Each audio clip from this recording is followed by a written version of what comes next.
Hello, everyone. I'm Matthew Freedman, Matt F. the Oracle. Welcome to the BettingPros podcast, brought to you by BetMGM, where you can get a risk-free bet of up to $1,000 when you use the promo code BettingPros with your first deposit. Here with me to talk NFL Week 10 market movement and power ratings is Fabian Sommer, an NFL bettor and content creator for the Hammer Network. Fabian, thanks for joining the show. Great to have you. How's it going? Matt, thank you very much for having me on. Can't wait to talk some football with you. Yeah. So first, before we get into football, big picture, people might have intuited from your accent, you are German. Not the most natural thing to pick up, NFL if you are in Germany. But although there is an NFL game in Germany this weekend, and we'll talk about that. But can you talk a little bit about how you got into NFL? Yeah. So during the 2000s, there was a sitcom in Germany called King of Queens. I think you might know it. It's with Doug Heffernan and so on. And that was very big time over here. And I watched like every episode of that. And American sports was always a big thing for Doug Heffernan. And he was always watching the Jets. So he was always watching football. And at some point I thought, hey, how about watching some football on Sunday? That might be a very fun sport. So I think in 2008 or 2009, at some day, I started watching some live streams of football, and immediately I got completely hooked with these sports. In Germany, getting up, you are automatically a big soccer guy by nature, and right now, I've reached the point a long time ago that I prefer to watch football a lot more than I prefer to watch soccer. So yeah, that's basically how I got into football. I started, I think, 2008 or 2009. I think it was the first season for the Jets with Rex Ryan as their head coach, where they made the playoffs, and I never stopped watching after that. Is the Jets your team? Like, is that the Yes, I'm a Jets fan. That's amazing. I mean, what a franchise to pick as someone, not even attached to the city of New York. That's an amazing franchise to pick. It worked out very well for the first 2 years. Right. Yeah. And then after that, not so well. But this year, now it's working out again. So it's all coming full circle. Absolutely. It could be the first playoff berth since, I think, 2010, 2011. Yeah, crazy stuff. Okay, so your approach to betting and analysis, I'm wondering if you can talk about it a little bit. I've heard you on other podcasts talk about it. There are people who have more of a quantitative approach, people who have more of a kind of matchups focused approach, and I think you have something of a blend of those two. But can you talk a little bit about how it is that you break down football? Yeah, exactly. So first of all, that might sound a little bit lazy, but I want to gather as much information as possible. But I come more from the subjective side of things. So some people are entirely, let's say, model focused. They run some numbers, look what their numbers spit out, find some edges, and go on and bet it.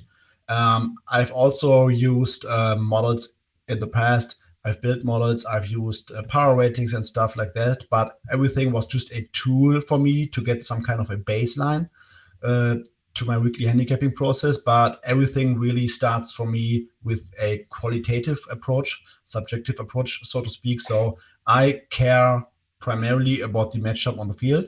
And that starts on Monday morning for me when I go through all the matchups, make some notes for certain angles, matchup advantages, disadvantages, then injury projections following injury reports throughout the league. And then on Monday morning, I will get to an initial spread for a certain game. And that spread gets adjusted throughout the week based on data analysis, injury news, coaches speak, or whatever. Like any single information bit that I find useful could have an impact on my process about how I approach a certain game. And then throughout the week, it's basically like a, let's say, numbers evolvement I I could change my numbers quite a bit throughout the week, like when there is injury news that were unprecedented, or I found some data about some stuff that I've been missing on Monday. And yeah, throughout the week, it's basically then always updating my numbers, getting the best information as possible, looking at every piece of information, like every injury news or Yeah. whatever. And then it's also very important to time your market entry. So sometimes on a Tuesday evening, you might want to bet a certain side or a certain total, but there might be some injury news that you won't get before Thursday or Friday. You could have the anticipation that certain betting groups might bet a certain side or total early in the week. So you might want to wait for that market move to happen. And that's basically a grind throughout the week to balance the information status and the market entry. Mm-hmm. So it seems that based on what you said and based on what I've heard you say in other podcasts, that you have, as you said, you sort of start with more of the matchup, looking at that, and with your knowledge, you build numbers on top of it and around it to kind of supplement. It's interesting, like, and you've had success with that. I have had more success in the kind of opposite direction. So before this year, I was much more focused on, okay, this matchup versus that matchup. This team is number one in this offensive metric. This defense is number 32 in this defensive metric. I think 3 points is too much for the spread, and kind of approaching it that way. And doing that, I was, about break even. This year, I kind of forced myself to have more of a kind of like a blended approach where I would start with the number. Like, so I've, each week I go through the process of updating power ratings. I didn't have power ratings before this year. I created them in the off season, maintained them, built a model around that to try to adjust for home field advantage, for travel, different factors like that. And I've had much more success starting this year with that quantitative approach, and then starting to build in the context around it of particular matchups. I'm curious, what your thinking is on the two different types of approaches.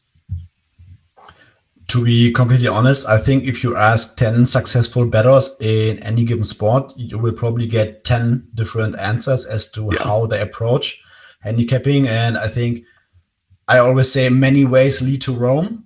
There's not one single approach that is useful for everyone or that beats the market long term. I think that it's just important that you always challenge the status quo, that you always look at where could be weaknesses in my process, where could be some flaws, what I've been missing in the past. It's always important to measure your performance against the market in terms of, let's say, closing line value, which is also time dependent, dependent on the days when you place your bets. But I don't think that there is the right or wrong way. People can have success going quantitative first. People can have success going qualitative first. There's just not one single recipe that leads to success.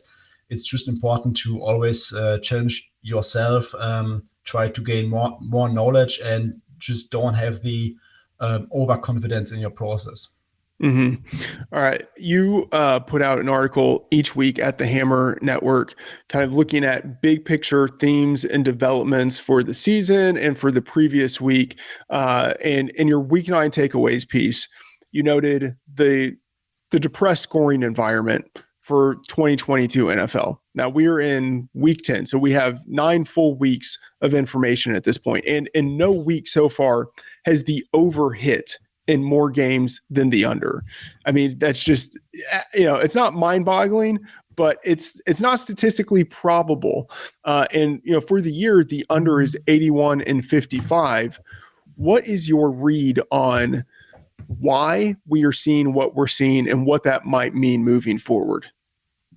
Yeah, so I think that we have seen a league-wide shift in the sense that offenses are having a much tougher time dictating the game to the opposing defense.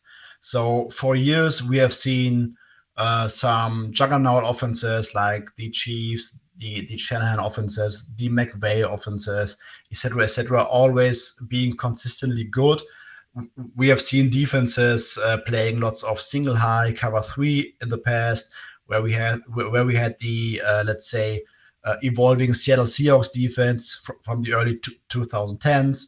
Then at some point, everyone wanted to copy the Seahawks defense, was playing cover 3. Guys like Gus Bradley were like playing strictly cover 3 every single week for, let's say, 70-80% of their snaps. And at some point, it was very easy, or let's say it became more easy for offensive coordinators to beat that stuff and to make life very easy for his quarterback,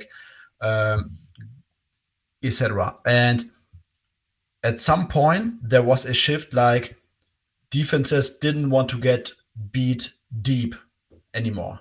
And DC started to call a lot more, let's say, too high stuff. Cover 2, cover 4, cover 6, some iterations of that. The Fangio tree was starting to play with light boxes, basically saying, hey, you can run on us, but you cannot beat us deep. And defenses were really starting to pick up on that. And since last year, we have really seen a shift in terms of coverage rates of cover 2, cover 4, cover 6, etc. And defenses are also finding ways to disrupt opposing offensive lines. So we are seeing lots more simulated pressures, stunts at the line of scrimmage, really trying to cloud the picture of the opposing quarterback. I think offensive line play, when you look, for example, at PFF grades, offensive line play is also down this year. So when you put everything together, it's not that easy anymore for an offense to dictate the game to the opposing defense. Defenses like, let's say, the Denver Broncos, who have an excellent pass defense this year, they are really messing around with opposing protections. They're playing sound and disciplined coverage on the back end. They're really making it hard on opposing quarterbacks. And it's just a fact that offensive play is down league-wide. We are talking about I think a decrease of about 5-6 points in terms of total score per game and about 0.04 EPA per play. So yeah, it's really, I would not call it the year of the defense, but defenses have clearly found a way to strike back and say, hey, offenses, you have to be doing a much better job to beat us now. Yeah, I mean, I think your point is right. It doesn't feel exactly like the year of the defense. It feels a little bit like the year of the underwhelming offense. And it's, we just have to see what adjustments offenses make and then how defenses counter adjust. In your piece, you also have a section on Josh McDaniels, and you say the Josh McDaniels era might already be over in Las Vegas. And by the way, speaking of the Raiders, we're giving away a free signed Josh Jacobs Raiders jersey from Pristine Auction. If you want a chance to win it, subscribe to the BettingPros YouTube channel right now and comment below on the video. We will announce a winner on the channel in a future episode, so turn on those notifications. So the Josh McDaniels era in Las Vegas, it might already be over. What do you think is going on? Like, this team, they get out to big leads, which that's a good thing, and then they just give those leads away. And I will say in the preseason, betting the under on the 8.5 win total for the Raiders was one of the biggest bets that I made. I just looked at that and it felt, I don't know. You could look at a number of things and say, I can see how this doesn't work out. And it hasn't worked out. At the same time, I don't look at this team and think that any one thing is like, oh, this is why they're a bad team, except maybe that Josh McDaniels is the head coach. What do you make of this team?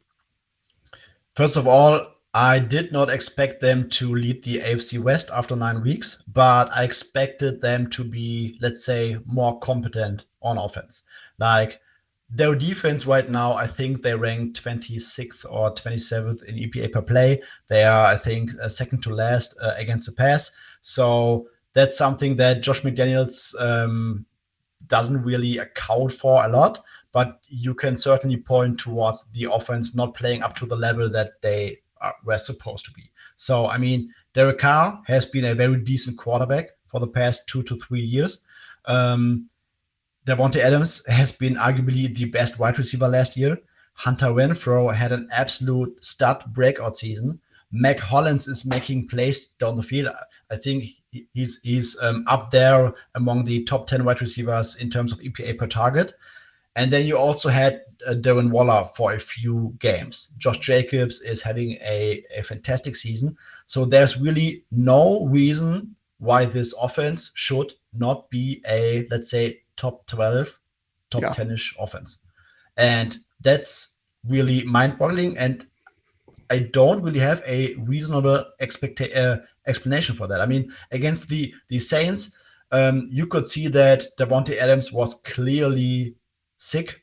I think he had the flu. He was running routes at 50%. Okay, that was a dud game. But I don't get how you can be very good in one half against a below average Jaguars defense. Everything is clicking. You are finding ways to get Davante Adams the ball. And then after the half, he has 0 yards. Mike McDaniels has some really, really ill-advised decisions in terms of play calling and when to call a run, when to call a pass. Derek Carr, you cannot expect him to make every throw in the world, but I really have the feeling that this coaching staff fails its offense to reach its ceiling and to be smart enough when it comes to closing out games. Yeah, absolutely agree with that. Looking at what happened last week and thinking about the changes that I've made in power ratings for this week, teams that I've bumped up significantly since last week: the Bears, the Seahawks, and the Titans. And for all of these teams, I think there are very concrete things that you can point to. Justin Fields is massively exceeding the expectations that I had for him based on what we saw in weeks 1 through 3. Since then, incredible outperformance. And so, based on what we've seen, adjusting up the Bears as he goes, their offense goes, and their offense has really gotten better.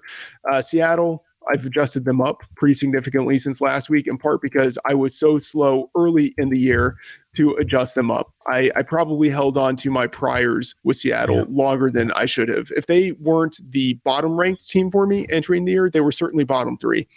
And then Tennessee, their defense, and it's not even so much their defense, just the coaching staff.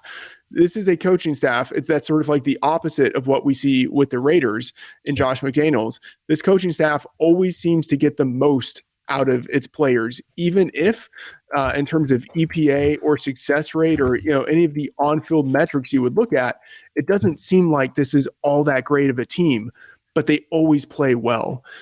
Those are the teams since last week that I've moved up the most in my power ratings.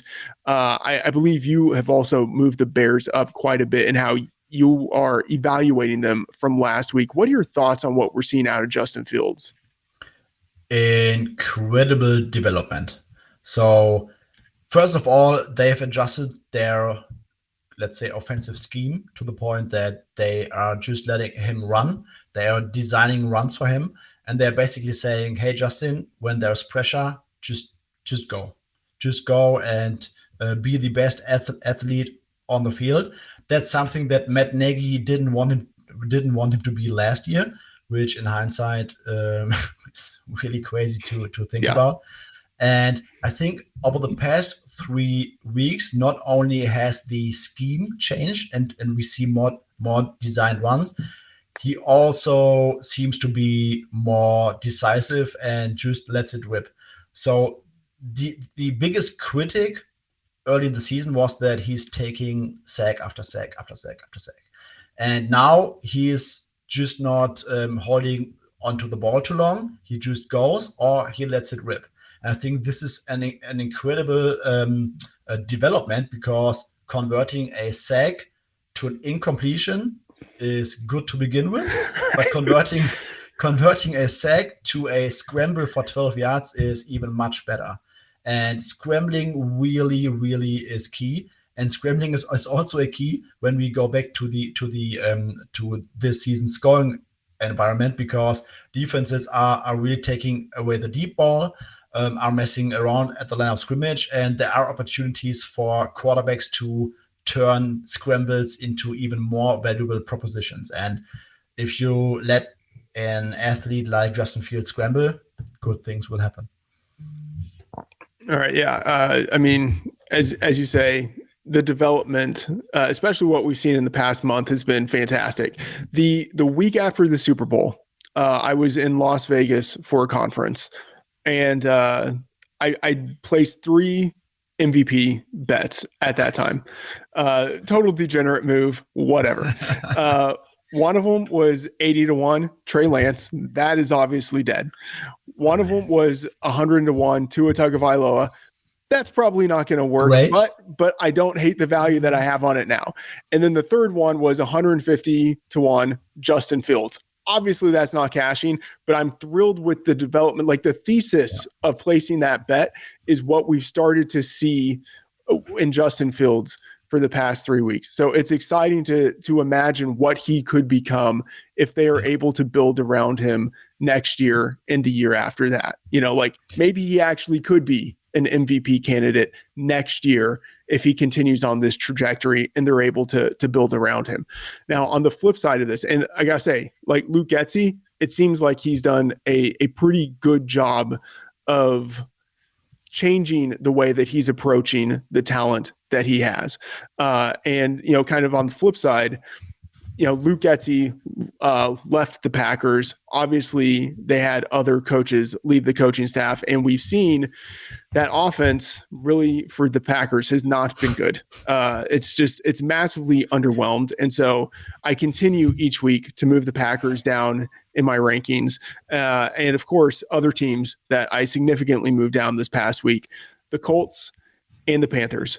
With the Colts, it's just like, and this move was even before the termination of Frank Reich and the hiring of Jeff Saturday. And it's like, now I want to bump them down even more. And with the Panthers, I'm not sure what we're going to see at quarterback this week, if it's PJ Walker, if it's Baker Mayfield. I'm kind of under Walker. You think it's Walker? Interesting. Mm-hmm. Yeah. So, we have to wait and see there, but I've moved them down in part because Walker doesn't seem to be the prince that was promised, and then also the couple of weeks before that, it felt like a team that was playing hard, like they were competing, and I just did not get that sense last week. It looked like a team that was dead, and so significantly adjusted them down. But who are the teams that you are looking at and you've reevaluated downwards? So first of all, the Colts, because I think in the history of DVOA, that performance against the Patriots was up there for the worst performance in DVOA history. I think I've read something about that on their Twitter timeline. I mean, Sam Ehlinger behind a bad offensive line with wide receivers who cannot get separation, and a 30-year-old play caller who has never called plays in the NFL. I mean, you have to downgrade the Colts. I mean, I think they closed as 5.5 points underdogs at New England last week. And I mean, they got completely destroyed. There is not a single bit of hope when it comes to this offense, in my opinion, after watching their performance against the Patriots. Like, for the Bears, we could always say, hey, Justin Fields has all the talent in the world. Maybe use some more designed runs, adjust the scheme a little bit, maybe grab another wide receiver or something. But with the Colts right now, I could not tell you, Matt, any logical solution to the problem. Like, how could they really improve their offense going forward? I have no single solution to this. Yeah, I mean, I don't think there is one. And with the Packers, they suffered a slew of injuries. I mean, it was, if it weren't so sad, it would be humorous how many guys got injured for the Packers in that game. And obviously Rashawn Gary out for the year with the ACL injury, and so that's a significant downgrade there for the defense. What are you seeing with the Packers? I mean, I think this could have ripples beyond just this year. I mean, it could get so bad to where like Aaron Rodgers is gone after this year. Seriously, I would not rule out the possibility that he gets benched for John Love at some point, because there is the scenario that Aaron Rodgers will not play another down for the Packers beyond the season. And then without any playoff hopes, there's no single point in not giving Jordan Love more significant reps, because he was chosen by this regime. He's there in the second row behind Aaron Rodgers. He will likely be in the consideration for the starting quarterback going forward. So I would really not be surprised if the Packers lose another 2 or 3 games, if Jordan Love at some point would be the starter, even without any injury to Aaron Rodgers. Secondly, when it comes to the injuries, I mean, the Packers offense was bad, or let's say below average to begin with. Sorry. The Packers offense was below average to begin with, and losing the speed of Christian Watson to a second concussion within 3 weeks, losing Romeo Doubs, who was one of the, let's say, lights in that offense. Aaron Jones, he will likely play this week, but he might be limited. David Bakhtiari got another hit to his knee or something. So there is really nothing to like about this offense going forward. Yeah. And the only thing that was good for the Packers this year was their pass defense. And now you lose your best pass rusher in Rashawn Gary. People can run on the Packers. They had issues passing the ball on the Packers. But if you cannot get enough pressure right now, I mean, I just think their season is completely over right now. Yeah, absolutely. All right, let's look at some of the market movement for the games that we have coming in Week 10. And let's start with that game in Germany, Seattle playing Tampa Bay in Munich. By the way, are you happening to go to that game? I'm not. I'm a little bit sad about it, but I think there were north of 500,000 ticket requests. And when we tried to get some tickets, we were in the queue at place 360,000 or whatever, and we had no shot at getting any tickets. That's too bad. That's too bad. Well, I mean, at least you will get to watch in the country, and I mean, I think tremendous experience there. But okay, so this game in the off-season market, which isn't a highly liquid market, but you still have bookmakers who are putting these lines out there, and they can take money on it. So in this market in the preseason, this line was 9.5. I mean, that's an amazing difference now between where we are. 9.5, 2.5 in the look ahead market last Thursday. When it opened in the early market on Sunday, this line was 1. And I mean, the immediate instinct I had was this is too short. I had already, with the power ratings, with the model, I'd already done the projection. I had this at 3. And so that felt like an auto bet there. It has now moved up back to 2. And let me make sure I'm looking at the most recent number now here, but I think it actually might even be up to 2.5 now. Yes, 2.5. 2.5 now at some books. So, I mean, it has certainly moved. What do you make of what we've seen in this market? Yeah, so first of all, when the schedule came out and we knew that we would be seeing the Bucs against the Seahawks in Germany, literally everyone was saying, "Oh, what a lopsided game! That's going to be over at halftime. The Seahawks are bad. The Buccaneers are playing for the Super Bowl. The look ahead number is close to 10 or something." And I mean, I think that it's very rare that we see these drastic adjustments from the preseason look ahead line towards a week 9 line Yeah. without significant injuries, like to Yes. the quarterback or something. So this is really, really fun to look at. But I also think it's completely justified because the Seahawks, no matter at what you look at, based on the first 9 weeks, I think it's hard to make a case that the Bucks were the significantly better team, especially recently. The Bucks had a stretch of with games against the Panthers, Steelers, and Rams. They lost 2 of those games and needed a last-minute miracle to beat the Rams last week. And the Seahawks have really looked as a complete team on both sides of the ball recently. So I think this adjustment is very warranted. And I also think that the market right now is saying our prior on the Buccaneers, especially with them being a little bit healthier now than in recent years, especially on their secondary, even though Shaq Barrett will be out, is still strong enough to make this game a favorite on a neutral field. But yeah, I mean, the Seahawks are, you mentioned it earlier, the Seahawks are one of the biggest surprises. I also had them as a bottom of the barrel team. I had them, I don't know, bottom 5 or something. I did not expect this. I did not expect their defense to make such an in-season transition. Yeah. And I also did not expect Geno Smith to make like Ryan Tannehill 2 or something. So 2.0. Yeah, great stuff. Kudos to that coaching staff. Kudos to that maybe generational draft, because you also have like a 4th and 6th round rookie cornerback playing exceptionally well on the back end right now. Yeah. I mean, I can only praise the Seahawks right now. Yeah. It's like a parlay situation.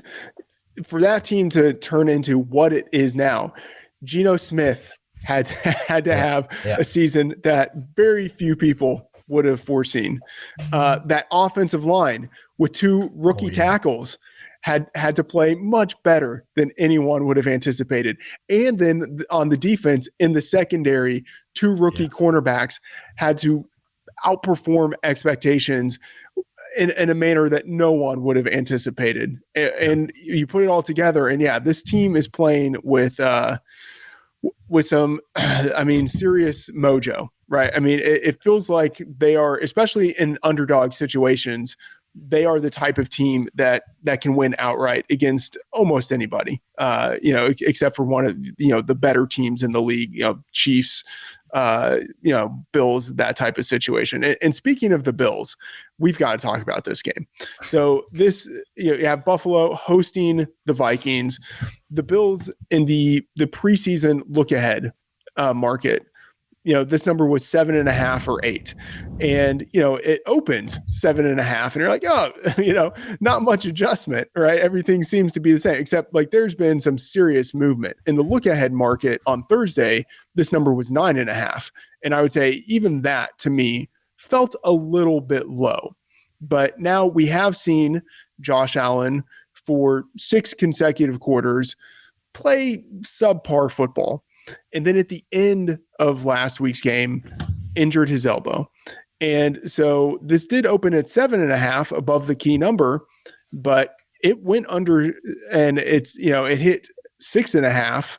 And now it is at 6. I'm looking at BetMGM right now. And by the way, BetMGM, where you can get a risk-free bet of up to $1,000 when you use the promo code BettingPros with your first deposit. Looking at BetMGM, it is 6. This number is 6 and 5.5 even at some books. 5.5 now. DraftKings, FanDuel. I mean, the market seems to be indicating that either Josh Allen is not going to play, or that if he plays, he will be extremely limited, or if he plays, he will be more akin to the version of Josh Allen that we've seen in the past 6 quarters than the Josh Allen we saw at the beginning of the year. What do you make of this line? Yeah, I mean, you nailed it. Circle Las Vegas is currently taking 10K and they are at 6. And Circle Colorado is taking 3K and they are at 5 right now.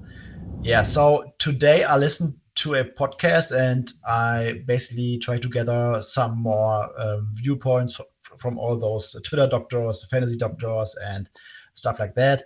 And I think the reasonable expectation right now is that he might miss up to 2 weeks with I think it's a sprained UCL kind of Mhm. injury, something like that, because it doesn't sound too optimistic from the Bills PR department that they are saying he will at least be limited. And then afterwards, I think they said they are awaiting further tests on a Tuesday. So that makes me a little bit pessimistic for his availability this week. Even if he could play, I think that it's probably reasonable to expect them to sit him to rest his elbow and be ready for the late November, December parts of the season. And yeah, the market right now is basically telling us that it's maybe 50-50 that he plays, but likely it will be probably Case Keenum. All right. So another game here, looking at the Giants hosting the Texans. In the preseason look ahead market, this number was 3. In the Thursday look ahead market last week, this number was 6. And I bet this in the look ahead market. And by the way, when I grab a number early, I always log my bets in the BettingPros app where you can sync up with sports books, get free betting advice and picks, track different experts, track line movement, track your own bets, and you can get sports betting alerts. And we monitor all the major sports books so you can see which book is offering the best line on a bet at any given moment. So download the app today in the Apple or Google Play Store. So I grabbed this number at 6. It opened in the early market on Sunday at 6.5. It is now 7. I mean, the Giants at home, I believe coming off of a bye, 7-point favorites here. What are you making of this line? I think the market came back to 6.5. I'm currently looking at 6.5 across the board. Yes. I think it came after the Xavier McKinney news that he broke his hand or something while he was on vacation in Cabo or something. So the Giants are another fascinating team for why this season is so weird. Going into the season, I think it was maybe reasonable to power rate the Giants a little bit higher than the Texans. Maybe, let's say, 2 or 3 points or something. But after this season played out, I mean, the Giants are not that juggernaut from a talent perspective, but their coaching staff has certainly raised the entire floor of this team and really puts all guys into a better situation. And their offense is coming out as an average unit in terms of efficiency metrics. Saquon Barkley is having a great season. Daniel Jones is using his legs, also scrambling a lot. Only their defense is not playing so well, but they are making some key plays in key situations, like against the Ravens, for example, against the Panthers late with all those cover zero blitzes and stuff like that. So yeah, it's also a very reasonable adjustment, something that we did not foresee going into week 1, I would say. All right. So something else we didn't foresee going into week 1. I mean, Green Bay, we talked about them earlier, but Green Bay, Packers at Lambeau, hosting the Cowboys. In the offseason look-ahead market, the Packers were favored by 4. And we have seen a massive turn of events here. Last week in the look-ahead market, this number was 2.5. On Sunday night, when this reopened, it was 4.5. It moved to 5. And right now, as I am looking at the BettingPros odds page, I see this number at 5.5 at BetMGM, 5 at some other books, but there's the possibility we start to see this line creep even closer towards 7. Man, I mean, what I just got to say, the idea of betting against Aaron Rodgers at Lambeau Field makes my stomach hurt, but at the same time, I grabbed this number 4.5. I mean, I'm committed to it. Where are you on this game? What do you see?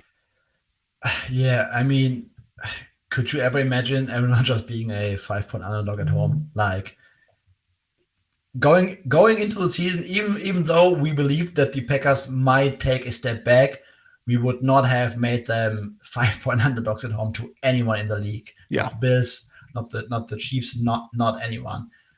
But at the same side, I mean, when we look at these both teams from, let's say, from a linear power rating perspective, we will probably have the Cowboys somewhere near the upper tier. Yeah. Behind the Eagles somewhere, let's say somewhere, just for an example purpose right now, let's say you install the Cowboys as +4 in a power rating. And you would probably have the Packers as a below average team. Let's say -2, -1.5, no matter, depends on how you incorporate those injuries for the upcoming week. Yeah. So, yeah, that's already, let's say, a 6-point difference on a linear scale. Then you would adjust a little bit for home field advantage. And then you got to think about what are these injuries worth in this specific matchup against a Cowboys team that is almost healthy coming out of the bye week. I mean, outside of Jordan Lewis, I think they might be completely healthy on both sides of the ball. I mean, Tyron Smith is still on IR, but other than that, even Ezekiel Elliott might play. Some people will say that's a downgrade from Tony Pollard, and I'm also not quite sure that he's really going to play. Maybe he will, but might be on a snap count because he could have a bone bruise in his knee. But if you're just for the matchup, I mean, it's really hard to make this number significantly lower, in my opinion. But I also think that if this moves to 6, there might certainly be some betting interest in grabbing the +6 for the Packers at home. Yeah, so it will be interesting to see. I mean, 6 feels, even as someone who's kind of skeptical on what's going on with the Packers right now because of all the injuries, 6 feels like that would be too far, and that we would probably see buyback there. One final game to look at here in terms of the market movement. We've got the San Francisco 49ers hosting the Chargers. In the offseason look-ahead market, this number was, around -1, even, 0.5. In the look-ahead market on Thursday, it was 4.5. And I got to say, I have a few kind of like guiding principles. And one of them is that I never want to bet on Kyle Shanahan when he's a home favorite. That's like a smash situation in which he almost always, not almost always, but he regularly underwhelms in that spot. And so I saw 4.5 and I thought, I see some theoretical value there. I just don't know if I want to bet on it. And then of course this number opens, significantly higher than that. And, 6.5, we're now at 7 across the board here. Where are you looking at this game? I mean, this seems like a nightmare matchup for the current state or for the current iteration of the Chargers team in general. I mean, if both teams are completely healthy, you would probably see a spread of Niners -2.5, -3 in that range, I would argue. But the Chargers are so crazily banged up that their injuries become weaknesses to the point where it probably gets compounded by 3 when playing this 49ers team. Yeah. Like, their run defense is not great. The Niners with Christian McCaffrey are probably a top 10 run offense at this point right now. The Chargers offensive line is banged up. Even Trey Pipkins might be out this week, so it could be a Storm Norton season once again. Storm Norton against Nick Bosa. Terrible matchup. The 49ers defense is getting healthier. They can easily shut down the run game. They get pressure on the Chargers offensive line. And the whole Chargers offense is basically the let's call 5 sticks and see what happens. Like, everything is short. They are not really using Justin Herbert to the best of his ability. And the Niners defense has been really good at closing down on space. So every short pass, this defense has so much speed on the field. They can close down very, very well. And yeah, everything that the Niners do well is all of a sudden a weakness of the Chargers going into this matchup with all their injuries. Rashawn Slater, Mike Williams, Keenan Allen. I don't think Keenan Allen will be back this week. Yeah. Offensive line, their run game is not great. Like everything that went bad for the Chargers in recent weeks might get compounded against the Niners. And that's why we are seeing a spread of 7 instead of maybe 3 if both teams were healthy. Do you think this hits 7.5? If you put me on the spot, I would think it rather hits 7.5 than 6.5. Yeah. that's what I think too. I don't think it's going back down. It's not to say it's going up, but I don't think it's going down. All right, let's look just to close this out here. Thursday night football. We've got the Panthers hosting the Falcons. Falcons on the road, favored by 3. In the offseason look-ahead market, the Panthers were favored by 4. In the look-ahead market on Thursday, the Panthers were 1.5-point underdogs.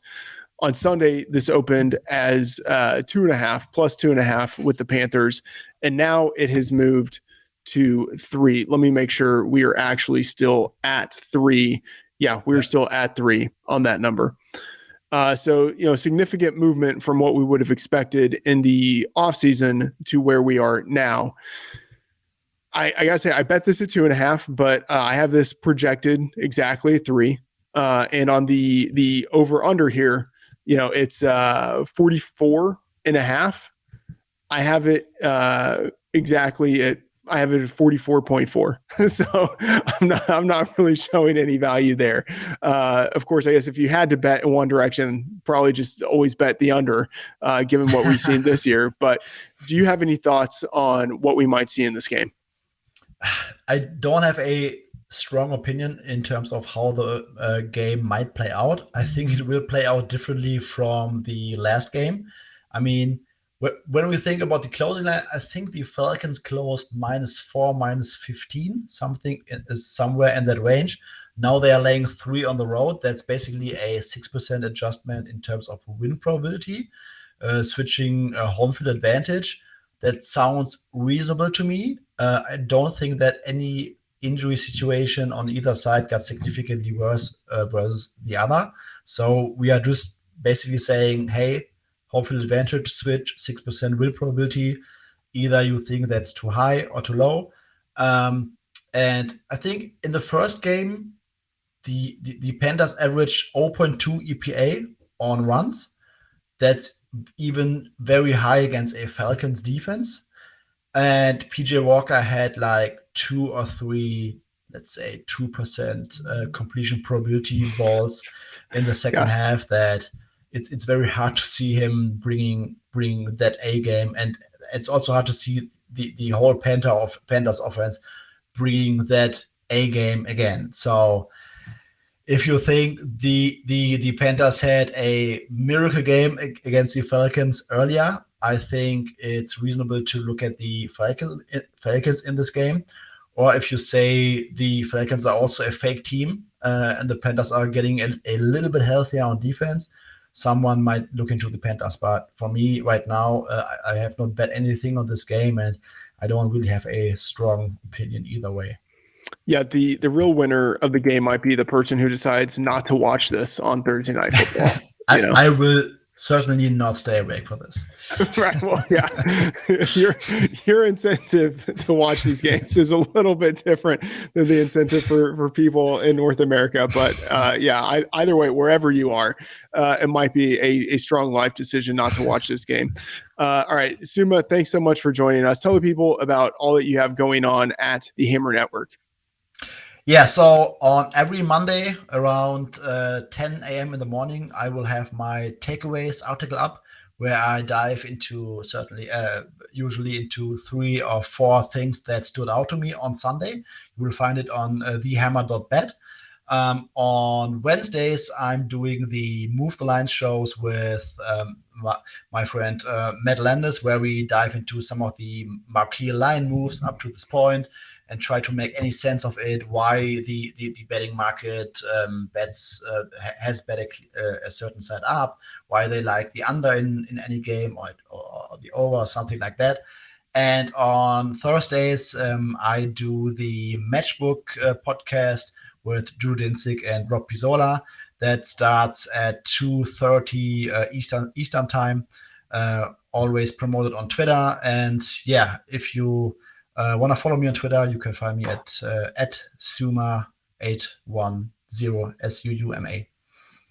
Yeah, the Matchbook pod is absolutely great. One of my must listens every week. And also, I believe the show that you do with Landis, that is a you guys talk a little beer on there too, right? Yeah. Am I wrong about that? Yeah. Give me the like the 1 minute. Germany, like, known for beer there. What are your thoughts on? Just give me like some beer education. Like, what is the stuff that you like to drink? So the stuff I like to drink, I come from a region in Germany. It's near Dortmund, and here we particularly drink Pilsner. Okay. Germany is very famous for its Pilsner. You can get so many different tastes, brands, whatsoever. I also like to drink Weissbier. It's a Bavarian beer. Some stuff that you can usually find on the Oktoberfest or something like that. So Pilsner, German Weissbier, white beer, Weizen. If you can find this in any grocery store, just try it out. All right. Sounds great. I mean, it's football season, which means for many people, it is beer drinking season. Fantastic stuff there. All right. That's Fabian Sommer on Twitter, as he said earlier, at Suma8110. I'm Matthew Freedman, Matt F. The Oracle. Check out Betting Pros and Fantasy Pros for all of my work. Best bets, player props, fantasy favorites, player projections and rankings, and more. That's going to do it for the Week 10 Market Movement and Power Ratings edition of the Betting Pros Pod. If you like the show, please rate and review on your favorite podcast app. Thanks for tuning in. Good luck, and see you next episode. All right. Thanks, man.